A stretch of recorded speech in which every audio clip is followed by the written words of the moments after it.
Any questions about accommodation, convergence, near vision, far vision, myopia, hyperopia, or astigmatism? Do you have any questions about that?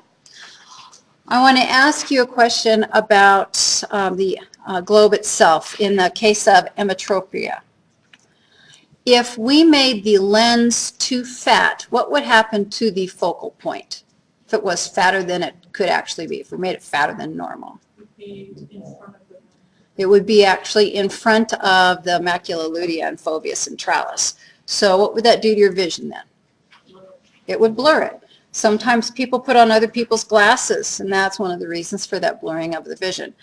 Also, if for some reason, somehow you can make the lens super duper thin, too thin, thinner than it ordinarily can be, what would then happen to your focal point? It would be behind it. So in some of the older notes or older exams, you'll see that analogy. So make sure that you understand myopia is eyeball too long, focal point in front. Anything that causes the focal point to be in front will cause blurring of vision. Also, anything that causes the focal point to be in back will cause blurring of the vision also, further than away. So for us, though, a short eyeball is seen with people who have farsightedness or hyperopia, and a long eyeball is seen with those people who have nearsightedness or myopia. A question for you. One of these two individuals is at higher risk. The person who has myopia versus the person who has hyperopia is at higher risk of retinal detachment. Which one of these two individuals is at higher risk of retinal detachment? The myopic individual, because it's getting longer, and the vitreous humor vitreous body is basically all that you have is what you were born with, and it really doesn't change much over time. And so as that eyeball gets longer, you actually have that vitreous humor no longer so snugly against that against the retina, and therefore you can be at risk for retinal detachment. So people with severe myopia, and it has to be severe myopia, are at increased risk for retinal detachment. That's an FYI for you. And your processing on that was good. Phototransduction can be a complicated process to understand, but what we talk about for the rods will apply for the cones. There are some differences, though, in how the cones function versus how the rods function. So let's go into how we convert light energy into an electrical signal, which is the process of phototransduction. We have rods and cones. They are modified neurons. They are built like inverted columnar cells with their receptive tips buried in the pigmented layer of the retina, not of the choroid, of the retina. That pigmented layer is very important because that pigmented layer is where vitamin A is produced, and that is also where we need the vitamin A for proper formation of our photopsins for our rods and cones. So in our notes, let's go ahead and add down here, outer segment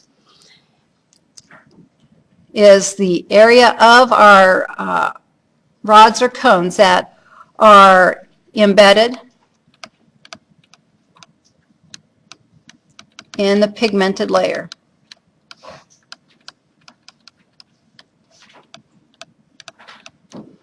Let's take a look at that. We have a nice cartoon for that. Pigmented cell nucleus, so pigmented layer of the retina. Off to the other side of the diagram, outer segment. And that's where our photopigments are actually made and processed and degraded, and all kinds of processes actually occur in that area. The inner segment is attached to the outer segment. It's a very thin stalk. It's not terribly important on that, but there's lots of mitochondria associated with the inner segment because we have a lot of activity associated with these guys.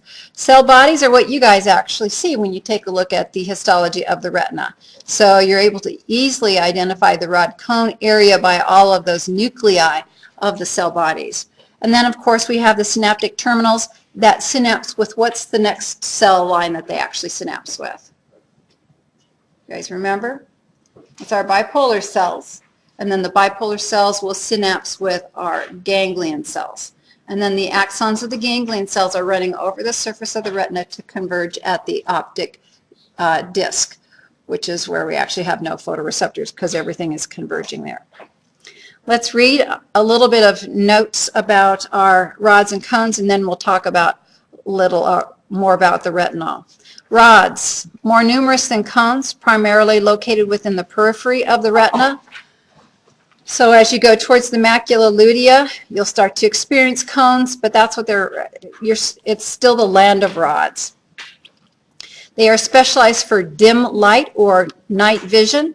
They cannot distinguish color, and they are no good at giving you clarity.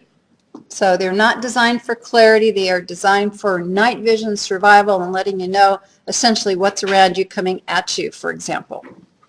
Cones. These are the big players. These are the ones that you're using right now. They are less numerous than rods. They're primarily located in the fovea centralis plus macula lutea.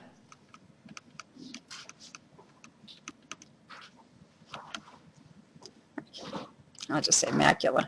My speller's off today.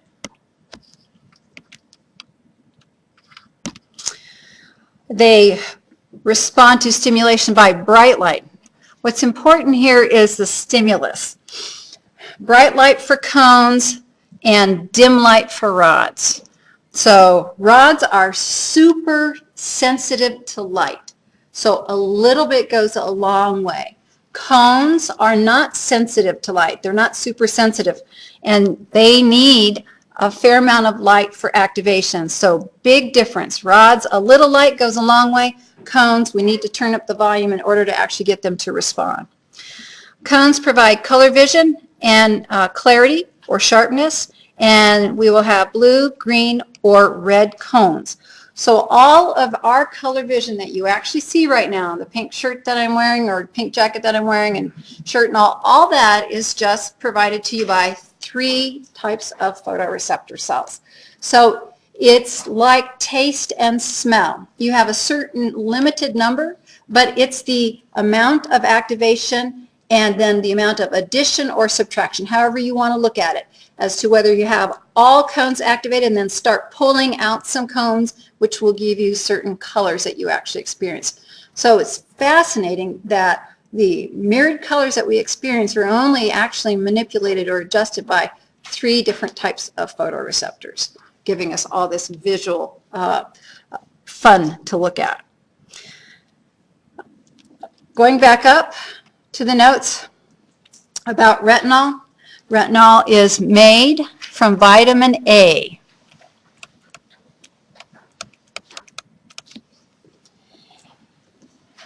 By the pigmented cells.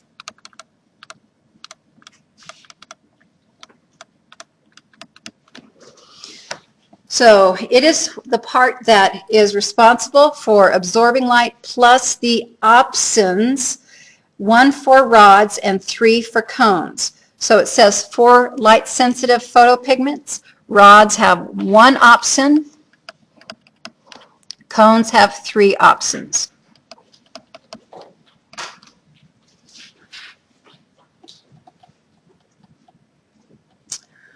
Rods are responsible for our black, white, or night vision, and the opsin is called rhodopsin for those guys.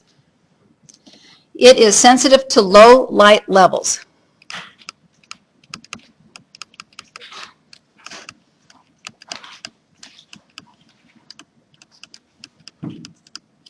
Again, a little bit goes a long way. Little to stimulate rods. So when I say stimulate rods or activate rods, that is like what you're used to. We're actually having them respond to the item that they were designed to actually respond to. So only takes a little bit of light to stimulate the rods and cause the breakdown of rhodopsin.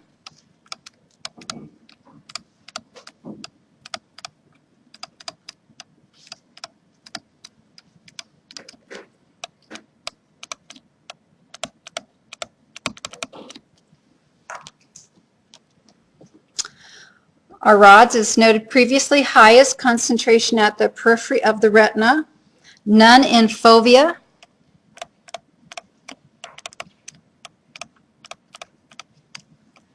and a few in the macula, but not much. Rods give us low visual acuity because of this connection. 100 or more rods feed into a ganglion cell. So it's like saying 100 potential to 1 feed-in. So let's do this type of a comparison.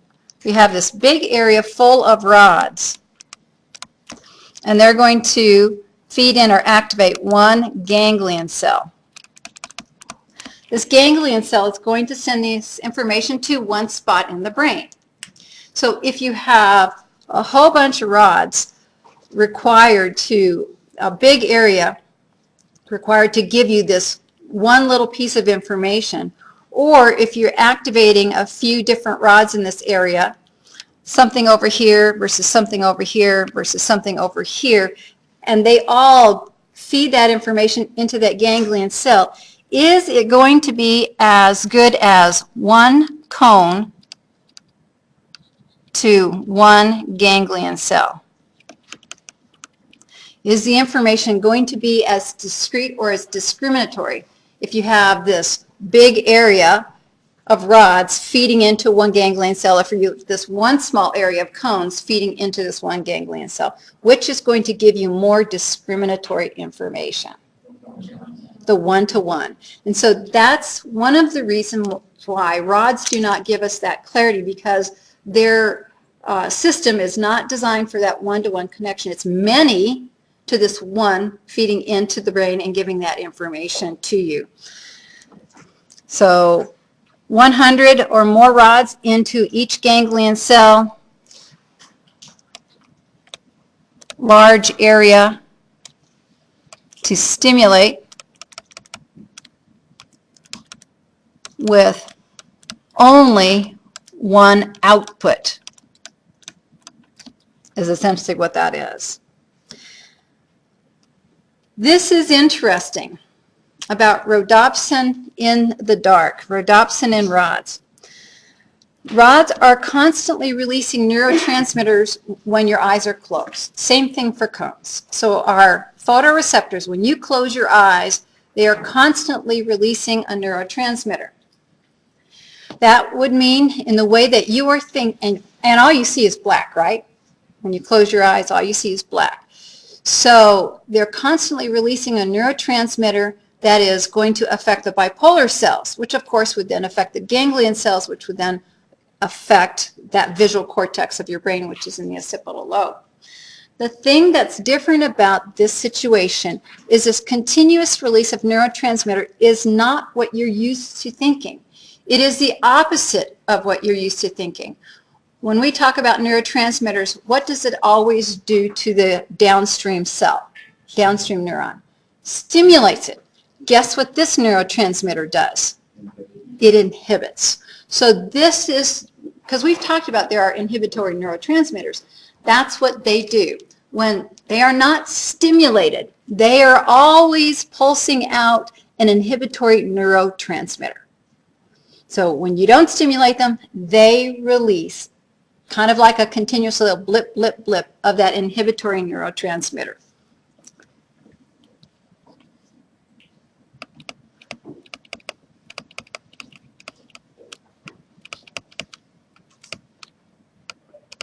And it's going to be on those bipolar cells. So it's really interesting. These guys, one of the things I want you to realize, these guys are ready to fire and already firing at a certain level. So they are kind of programmed to fire.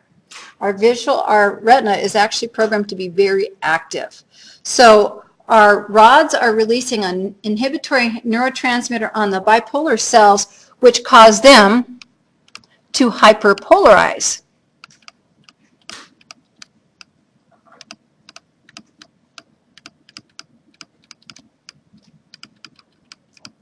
Is hyperpolarization good or bad for that next neuron to fire? That's bad. And so that's why you see dark or nothing, because that's what's getting to your brain. Are you guys following me? If you're releasing inhibitory neurotransmitter on your bipolars, that causes them to hyperpolarize, which they want to fire, but they can't because now they're being hyperpolarized, which means your ganglion cells are not firing, which means information to your visual cortex is not coming there. And so that's what you see. All you see is dark. So no light, no stimulation, constant release of an inhibitory neurotransmitter. That's for your rods, and also that ends up being the same for your cones. So now let's take a look at rhodopsin in the light. Now our rods are unable to release this inhibitory neurotransmitter. So when they don't release this inhibitory neurotransmitter, the light is going to, interestingly, break down, light breaks down rhodopsin.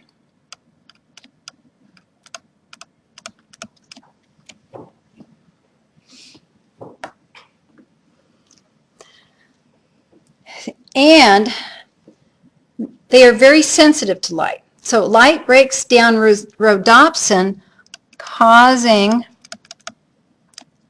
rods to become non-functional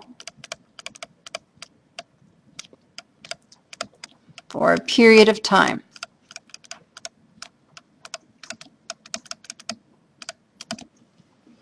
So if rods aren't releasing inhibitory neurotransmitter causing hyperpolarization of your bipolars, and I already just told you, rods fire without any stimulus. So this is what's important here. These neurons want to fire. So when we stop the inhibition on our bipolars, then our bipolars fire, and then our ganglion cells fire, and then we get information to our visual cortex. So light is going to impact rods and cones, but rods need how much light compared to cones? They need very little light, and that's why rods are active in low light situation. Cones, however, need a lot of light. So when we stimulate rods in a low light situation, are we stimulating any cones? No, because cones need light. And a little light is not considered light to cones. It's not going to be enough to activate them. So that's why in low light situations, all you see are black and white and shades of gray. Yes? Do rods have to do with like pain, like when you're in the dark and you flip on a bright light, how it hurts your eyes? Does that have to do with like overstimulating your rods too much? Yes. Well, right now you're overstimulating your rods. So the thing that hurts your eyes when you have a sudden bright light in your eyes is actually the cones. So that bright light, or when that flash that you get and all you see is that whiteness in the middle of your visual field, that is actually freaking out your cones, because that's one of the things that actually happens. When we go into a bright light situation, our rods are all photopigments, rhodopsin's broken down, and rods all end up being non-functional, and that's what we call bleaching of our rods. So when we bleach our rods, the interesting thing about rods, they always remake their photopigment rhodopsin, but they are slow to remake rhodopsin. So remake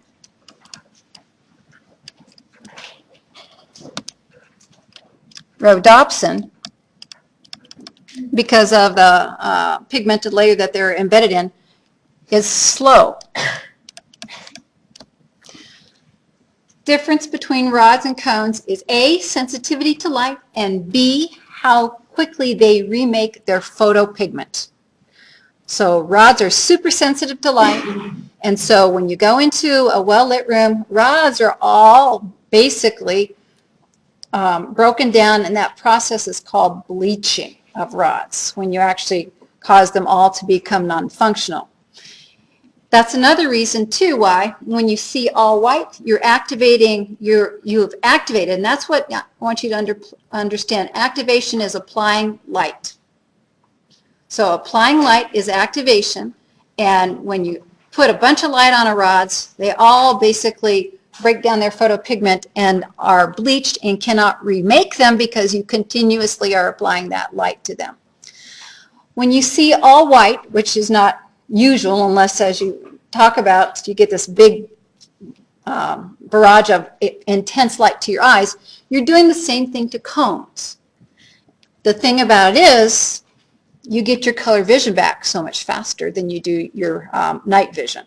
And so cones are able to remake their photopigments much faster, and it takes a heck of a lot more light to activate them. And that's another reason why it hurts, because cones are telling you this is too much light that's safe for any eyeball, for any retina. And so that's why you experience that pain with that. And the pain that you experience, especially anybody that's had to go to the eye doctor for eye exams, and they always do, if they dilate your eyes and take a look at your retina and assess the health of your retina, whenever they get close to that macula lutea, you just about want to elevate out of the chair because it hurts, because we have so many cones in that area, and you're actually overstimulating your cones. And that's why they can look at the rest of your retina and not freak out the rest of your retina, because the rest of your retina is the land of rods, and they're easily freaked out. And once you're freaked out, you just freaked out. You know, it's done. So once they get overstimulated, they're used to being overstimulated all the time. Cones are not used to being overstimulated, but rods are. So is that why you continue to see like a white light, like once you stare into the light? Yeah, once you stared into light, it takes a while for that area to leave. And that's because that area that you looked at for a while, where you bleached even your cones, they're still working on actually regenerating their photopigments so that you can actually see properly. Yeah. Let's go through the notes, and then more questions after we get through this little bit. Cones. Cones are responsible for color vision, and their photopigments are called photopsins, and the three kinds are for red, green, and blue.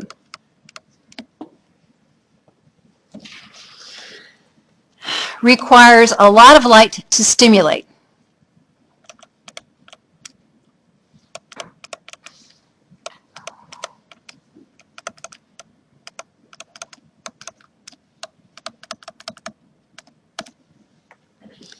And remember, stimulate means applying light, which will cause photopigment breakdown.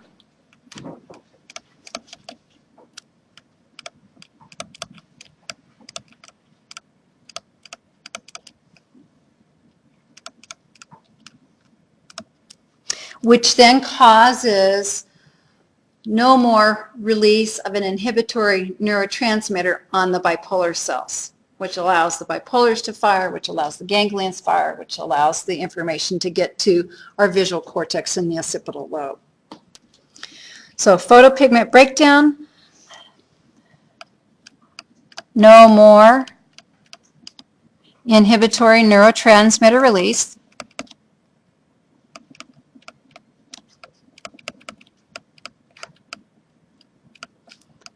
And then bipolars fire.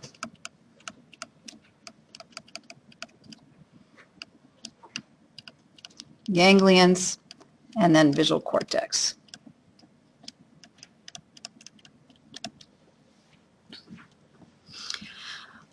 Photopsins are regenerated faster than rhodopsins.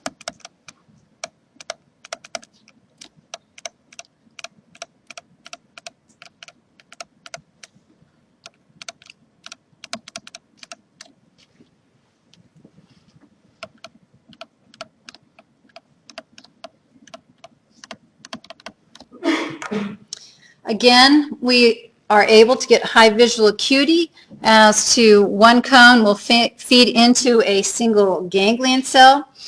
We see best in bright light.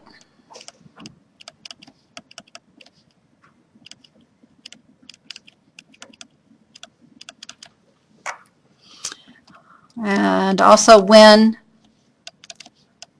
we look directly at an object.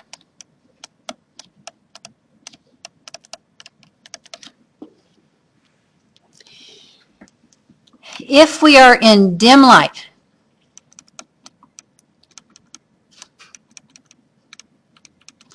do we want to look directly at an object? If we are in dim light and want to actually get a little bit more detail about that object? No.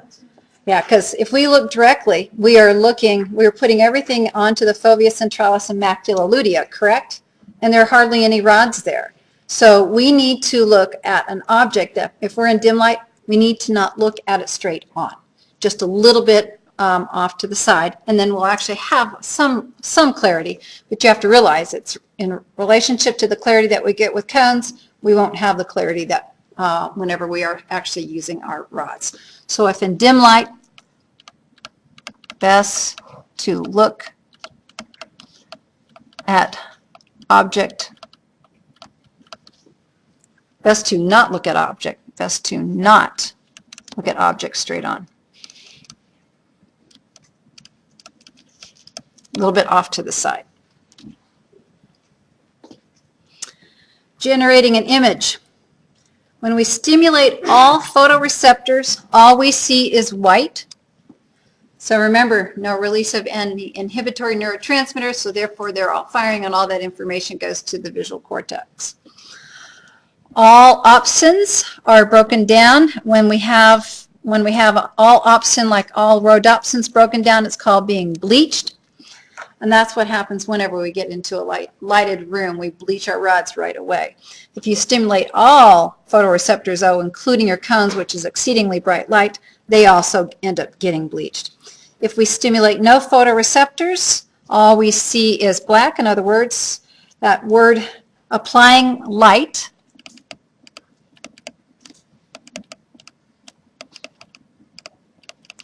equals stimulating photoreceptors. So it's the amount or intensity of light that we always need to know in order to actually understand that. So no light equals continuous release of inhibitory neurotransmitter on bipolars, which cause them to hyperpolarize and not fire.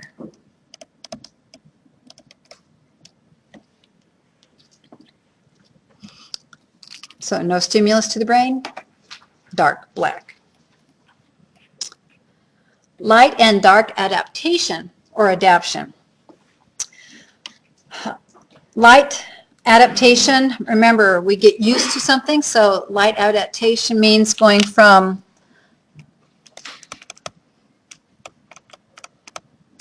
dark into the light. And dark adaptation means going from the going from the light into the dark.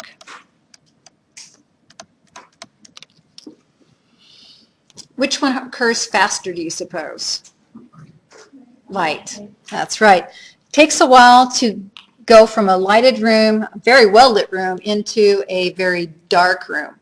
And so that's all related to the bleaching that we've done of our rods. Because in a very dark room, that means we need rods to actually work.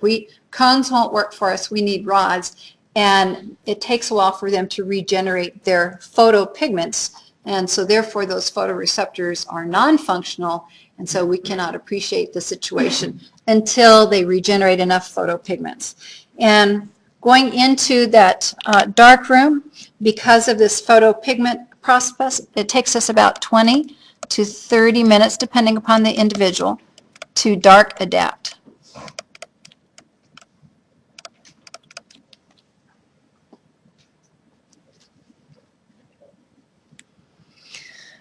So let's go from the dark into the light. First thing that happens, rod photopigments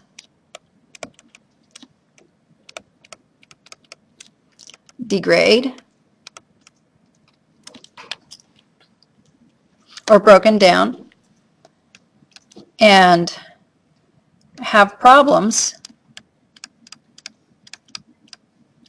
regenerating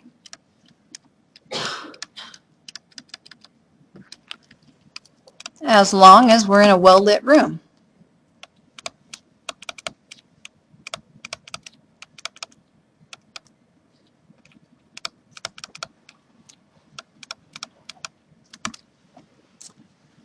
Cones are stimulated because whenever we say degrade, that means that you've been stimulated, correct? That also should mean the same thing. So cones stimulated, their photopigment actually regenerates much faster.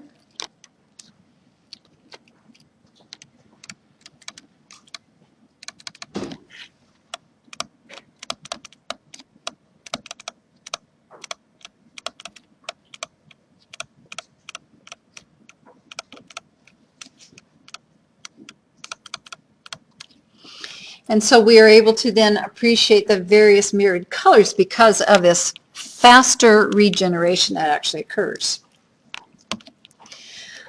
It still takes 5 to 10 minutes to light adapt.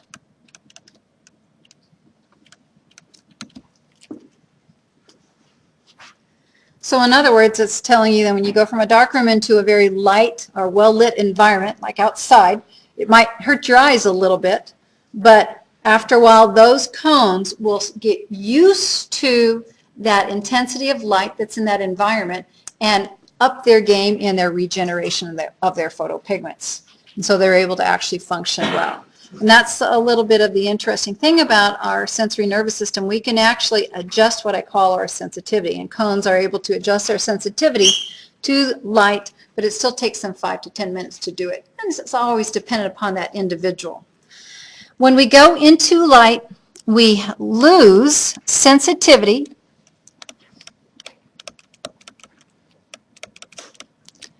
but gain acuity. I need more room here. Because remember, our cones are one-to-one as far as the information whenever they're actually stimulated for information to the brain. So lose sensitivity. Sensitivity is to the amount of light applied. So a little bit of light, remember for rods, go a long way, so that's being very sensitive. Cones, a lot of light is required in order for us to stimulate them and actually get our acuity that we actually encounter. Did I answer your question yet? Yeah, I was gonna ask about the dark adaptation, but I just assumed it's opposite. Yep. So when we go into a well-lit room, all photoreceptors get stimulated. The problem is when you stimulate rods, break down their photopigment, and they become non-functional, and it takes a while for them to regenerate their photopigment, but as long as you keep applying that bright light, you keep them actually freaked out. Cones, however, because they need bright light for stimulation, they will regenerate their photopigment rapidly, and the more you're in a well-lit room, they learn how to regenerate their photopigments faster. So they adapt, yes. In the dark, cones go, I'm not doing anything. I'm in a dark room.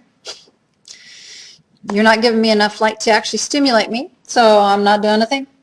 And it's all rod activity, and rods are going, whoa, thank God you took the light away. Now I can actually regenerate my photopigment, and I can actually become functional for you. But it takes a while to do it because they're slow, and everybody's different. Yes? So when you say like stare into the sun, are you destroying the photoreceptors? When you stare into the sun, you're a fool. Your mother's right. Don't look directly at the sun. And, you know, little glances are going to cause very little issue, but it's the constant application of light to those areas that is actually damaging.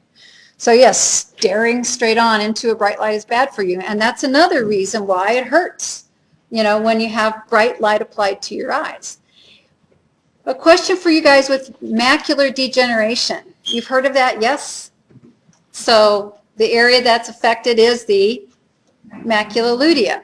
So what does that tell you about where is the visual defect in that person's, when they're looking at something? Where are they having the problem seeing anything? Straight on. And so people who have macular degeneration, they can't see things straight on anymore because that's where all those cones were actually destroyed.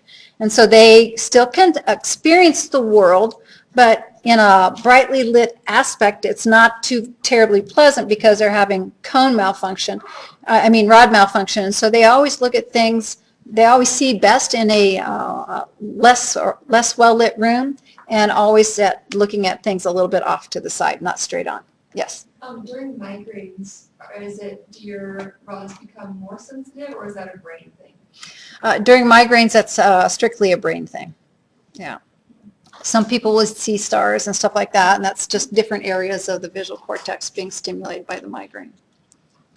Let's talk about binocular vision. What do you have to have binocular vision? 2 eyes. Because if you have 1 eye, it's monocular vision. That's right. So notice here, binocular vision and depth perception, they are together. So what's that telling you is that you need 2 eyes to have depth perception. If you have 1 eye, do you have depth perception? No, you do not. But one of the interesting things is that an adult can lose an eye and still have enough pseudo depth perception to drive, because they do. They sometimes get in more accidents, yes? Yes. The reason that they can do this is because all of the information in your brain, your brain stores learning experiences, right? Your brain is a place to store experiences, life experiences and learning experiences. And one of the things that happens when you have both eyes and you lose one, you lose your right eye, and so now you are functioning with just your left eye. Your left eye remembers, your brain remembers all the information your left eye gave you with your right eye. And so the experiences that you have with just 1 eye is fed back to the brain, and the brain goes, well, I don't know where the other eye is, but I remember, I still actually associate this type of an experience with this eye, this type of information. And so people who have just 1 eye can actually do fairly decent until you actually come up with little tests for actually depth perception at a very close distance for them. So that's one reason why people can still drive with just 1 eye. The sooner you lose an eye, the less likely you'll be able to make up for that defect. Animals that are that lose an eye, one of the things that's really interesting in some animals when they lose one of their eyes is you'll actually notice whenever they maybe want to jump up, one of your pets want to jump up on the chair or couch with you, they'll do this little dance. They dance back and forth before they actually make a jump. And what they're doing is they're getting information close far, close far, close far, close far, close far. And they're actually making adjustments for not having 2 eyes by actually dancing back and forth or front and back in order to actually create a depth perception for them and to make the jump successfully. What about kids who are born without one of the retinas attached? Kids that are born without a retina attached are just going to have to learn how. One eye, or they just learn how to perceive that, They never have depth perception. Depth perception requires what? 2 eyes. 2 eyes. They learn how to deal with the world with 1 eye only. So they never have true depth perception. Depth perception requires 2 views of the world in order to have depth. Depth is a start and a finish line. So each eye, remember, sees a slightly different image because they're from different angles. So if you put your finger in front of your nose, maybe about 1 inch or 2 away, and you close 1 eye and take a look at it and close the other eye and take a look at it, it does indeed look different. So obviously this depth perception is very important for what? Far away or up close? Up close. The optic chiasm, fibers from each eye cross over to the opposite hemisphere. And I have a problem here. I don't actually, for some reason, the picture that you guys have did not transfer over, and so I'm going to do my best to draw a little bit here. But what's interesting here, at the area of the optic chiasm, we're getting crossing over from each eye to the opposite hemisphere, and it's the nasal side goes to opposite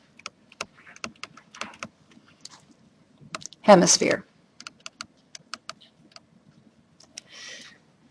So I'm going to draw my retinal areas because I view your eyeball kind of like a dish, a satellite dish.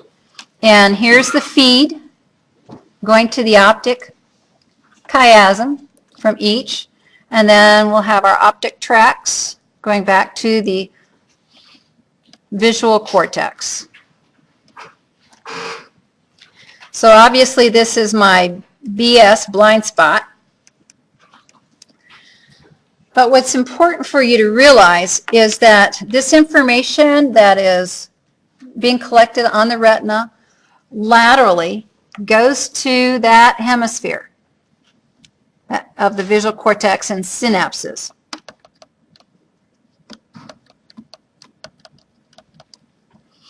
Same thing over here. That information is going to that visual cortex on that side of the brain. However, it's the nasal information that is going to cross over and go to the other visual cortex.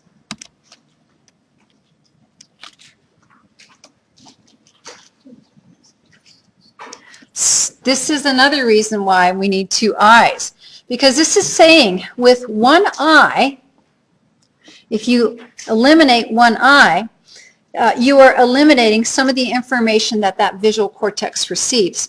So this visual cortex, can you see, is getting on either side, is getting information from both eyes. Your right occipital cortex is getting information from your right and left eye. Your left occipital cortex is getting information from your left and right eye.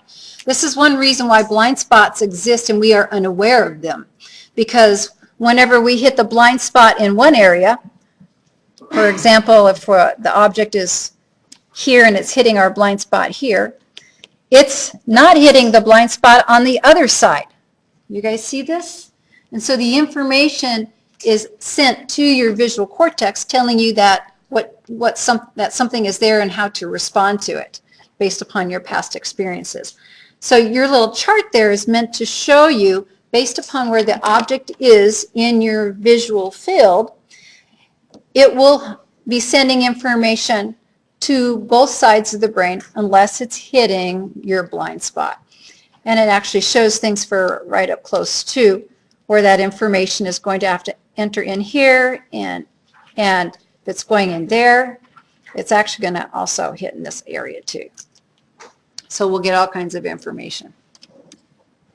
The closer it is, we'll be hitting all of the retina. So depth perception is called 3D vision, and we have this because we know that the distance between our eyes remains constant. It doesn't, in other words, this part doesn't move, but the distance from the object to our eyes actually varies as it gets closer. The closer it gets, the eyes will turn in medially even more.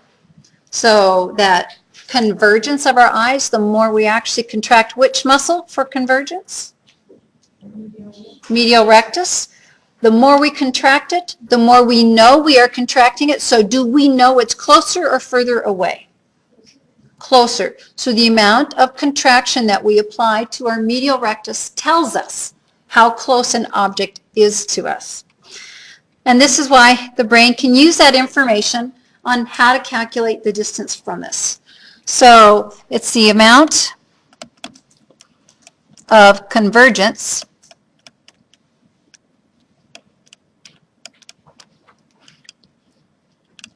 that adds to info of the brain as to how close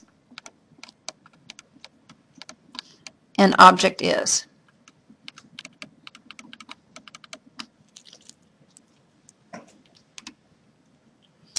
Can you do this when with monocular vision?